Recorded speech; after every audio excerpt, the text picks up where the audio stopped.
What's up, everybody? It's Roger and Victoria here from DisKingdom.com with another episode of the DisKingdom podcast. In this episode, we're going to be talking about Once Upon a Time and basically what's going on for Season 7, because it looks like half the cast have gone.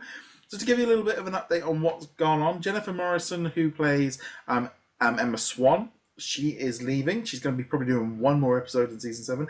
You've also got the Snow White, she's going to be gone, Prince Charming, Henry, Belle, and also the Wicked Witch. And there are some ones that are going to be carrying on, such as Regina. You've also got Mr. Gold and also Captain Hook. But losing 6 or 7 characters, they're going to do a time jump apparently to kind of basically recast Henry.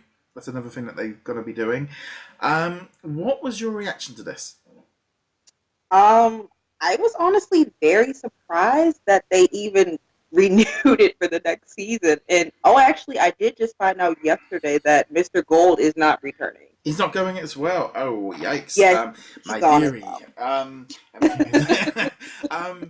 See, this is the kind of. I mean, I've watched a few episodes. My wife loves it. She watches it each week. It comes onto Netflix. Unfortunately, she was home with a broken ankle and managed to plough through like 4 or 5 seasons while she was home.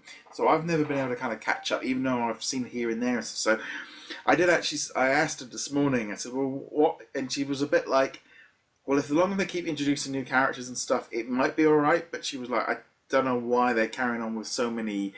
If so many people have gone, it feels a little bit too much. But they obviously, they've introduced people in the past and got rid of them, like Elsa and Anna and this Alice, etc. So they've done it in the past, but there is this kind of thing of, and there's been a lot of comments come through to us about people kind of going too much. You could lose 1 or 2, but there's just too many.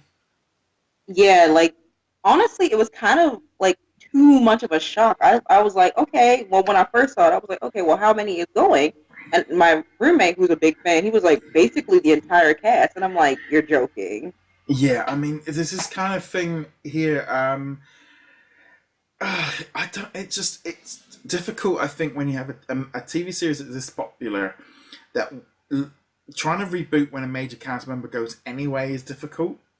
But TV shows do, but they never quite catch up to it. But I can't help but feel like maybe this series had come to its natural end if this many people were going.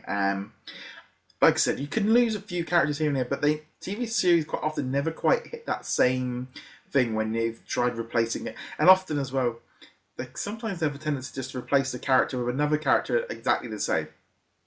Oh, yes. Like, a prime example is Aunt Viv from The Fresh Prince of Bel-Air. That did not go off well with any fans. It was very noticeable, and it was pretty much towards the end of the show's series, where it's like, I feel like, honestly, I heard there was a musical episode, which I have not watched yet, so no one spoil it for me. But I feel like that, honestly, would have been a great series finale. Well, they all went off to another parallel universe or something like that, and they all had happily ever after, and then there was a new curse, and it reset them all and stuff like this. But I think so many other TV series where they lose. If you lose one member of cast, it can be difficult.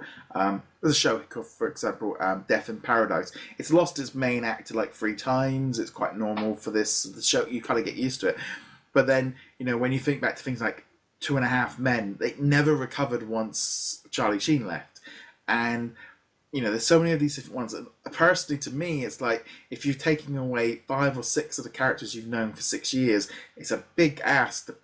But they could come back really strong. Or it could literally just go out on a whimper on the 7th one. It depends how many people drop it, because I think there's a lot of people on the comments so far that are a little bit like, I'm out. Yeah, actually, my roommate, he was automatically like, no, I'm done. Yeah.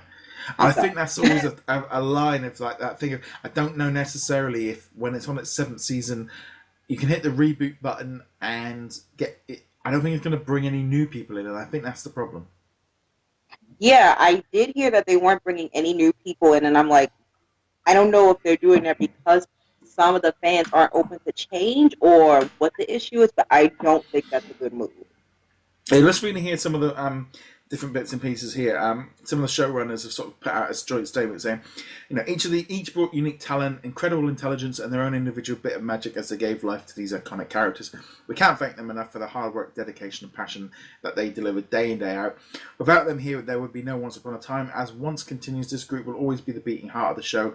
And even though we won't be with them every week in the show about magic and hope, we firmly believe it won't be the last we've seen of them.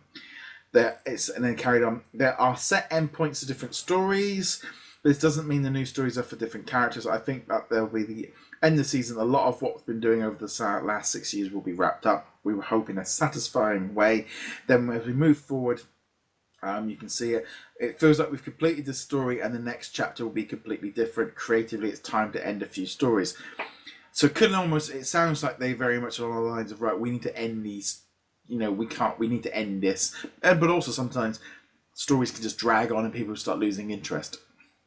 Yeah, that's what happened with The Walking Dead. I mean, I know it still has a big following, but I know it happened to me and a few others where the story just dragged on, and I lost interest. Lost, I think, was a series that kind of was the same for me. I remember, like, for a few seasons, it just got dull, and you just waiting, and in the end, it just went off on a whimper of considering of what it was. It's gonna be interesting to see what they do. In some ways, it might be a good time to jump in because it is brand new. But then with Netflix and like the ways of streaming and stuff now, it's a lot easier to kind of binge watch to get into it fully. It's going to be a hard thing, I think, for any series like this, 7th year in, to grab new audience, and it's going to be hard as well because new viewers are going to be sitting there going, "Oh, this show is sounding a little bit." If all the people have gone, for example, like here, sometimes we get TV shows a little bit later than America, and there's nothing worse than when a TV series has started and it's already been axed. Which point you go, well, I'm not gonna get in.